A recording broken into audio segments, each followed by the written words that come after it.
సలార్తో solid comeback అయిన ప్రభాస్ ఎట్టకేలకు సంక్రాంతికి రాజాసాబ్ టైటిల్ అనౌన్స్ చేసి అఫీషియల్గా మారుతి సినిమాను అనౌన్స్ చేశాడు.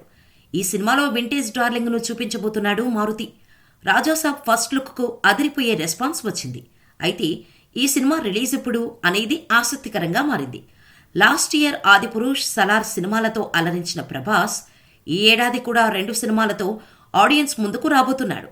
రీసెంట్గానే కల్కి రిలీజ్ డేట్ లాక్ చేసిన సంగతి తెలిసిందే.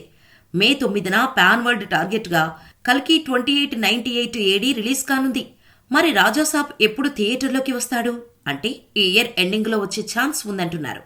లాస్ట్ ఇయర్ డిసెంబర్ 22న సలార్ సినిమాతో ఫైనల్ టచ్ ఇచ్చాడు ప్రభాస్. ఇప్పుడు అదే సమయంలో రాజాసాబ్తో ఈ ఏడాదికి ఫైనల్ పంచ్ ఇవ్వడానికి రెడీ అవుతున్నట్టుగా తెలుస్తోంది. డిసెంబర్లో క్రిస్మస్ టార్గెట్గా రాజాసాబ్ రిలీజ్కు ప్లాన్ చేస్తున్నారట. ఇప్పటికే ఈ మూవీ షూటింగ్ సగానికి పైగా పూర్తయింది.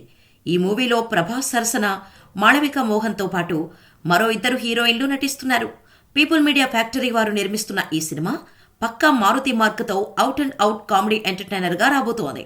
ఏదేమైనా ఈ ఏడాదిలో కూడా ప్రభాస్ నుంచి 2 సినిమాలు రానున్నాయి. మరి కల్కి, రాజాసాబ్ ఎలాంటి రిజల్ట్ అందుకుంటాయో చూడాలి.